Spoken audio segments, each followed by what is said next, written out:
Hi everyone, I decided to try to squeeze in a banding wheel throwing demo. I have actually never in my life thrown a pot on a banding wheel, but I've had a lot of emails, a lot of questions on affordable wheels to throw on, and I remember way back in college, one of my ceramics professors telling me that a Shimpo banding wheel is easy to throw a pot on, so I thought I'd give it a try. You do have to work small with a Shimpo banding wheel. It's not the same as an electric wheel. Obviously you have to keep spinning it. So I'm gonna give it a try, and this could go really badly, but it's worth a try.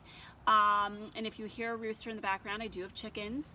So Arthur may give a shout out to you as I'm demoing. So I'm gonna just kind of move the camera down so you can see the banding wheel that I'm using. And I'm usually not one to promote a specific brand, but Shimpo is like a really good banding wheel because of how heavy it is.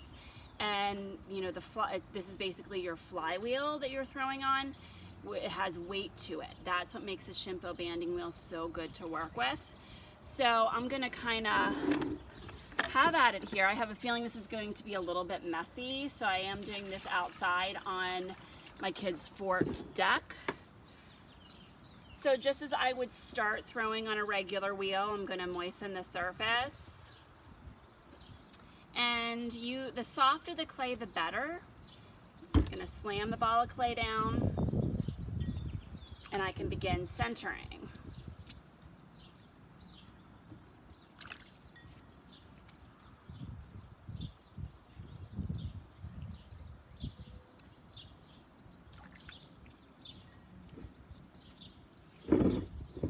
So one problem I can tell you I'm having already is doing this on a slick surface. The banding wheel's moving on me, but what I'm doing is I'm locking my hand in position and using one hand for centering and the other for spinning the wheel. And I have a feeling this is going to be a little bit more stubborn than centering on an electric, but I am not one to give up. They say I can do it, I'm going to do it. So I'm actually starting to get a little bit centered. I'm just locking my hand in position. This is more challenging because of the stop and start.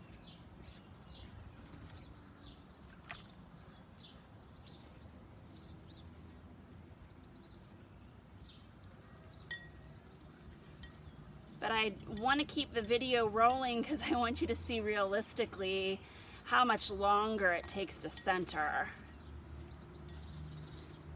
But I'm getting there. Oh my goodness, it's actually working. It's a workout, so if you need to, you know, work out the arms.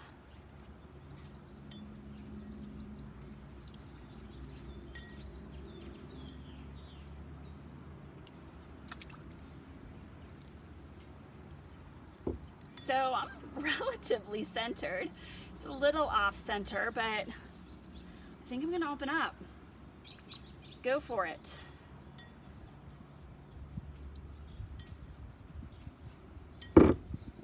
See, I lifted my banding wheel. It shifts pretty easily.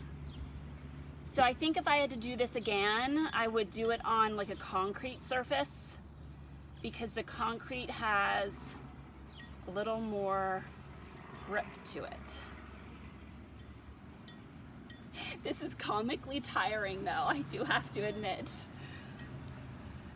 And good thing I wore some rain boots doing this process.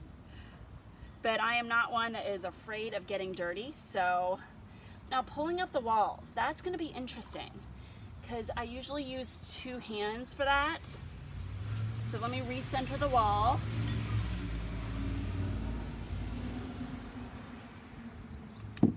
Okay, whew. All right, pulling up, this is gonna be interesting. So usually the hand position is like this. So let me see if I can get a pull. Oh, that's actually not bad at all. And I'm able to then recenter my walls. Okay, so this part is super fun. I must admit, the centering part was not super fun. So I'm just taking my hands away real slowly to try to not knock it off center.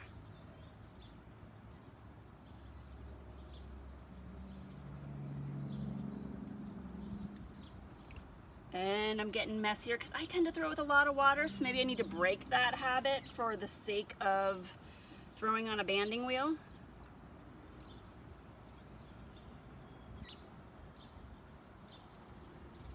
Okay, so I'm not gonna lie, this part is so much fun. I am actually having a nice even walled pot. It's working. Let me lighten up that bottom wall a little bit. You know how I feel about bottom weight on a form. Okay, I've got a nice mug shape here. I'm gonna go with it. I'm gonna turn this into a mug. Get that rim rounded. I kind of like the throwing rings. This is a little bit more of an organic form than you would get with an electric wheel, but I absolutely love it. So that was my first throwing on a banding wheel experience. And this is a wheel that would be very affordable to have at home if you would choose to. And when we do get back in the studio, you'll have to give it a try.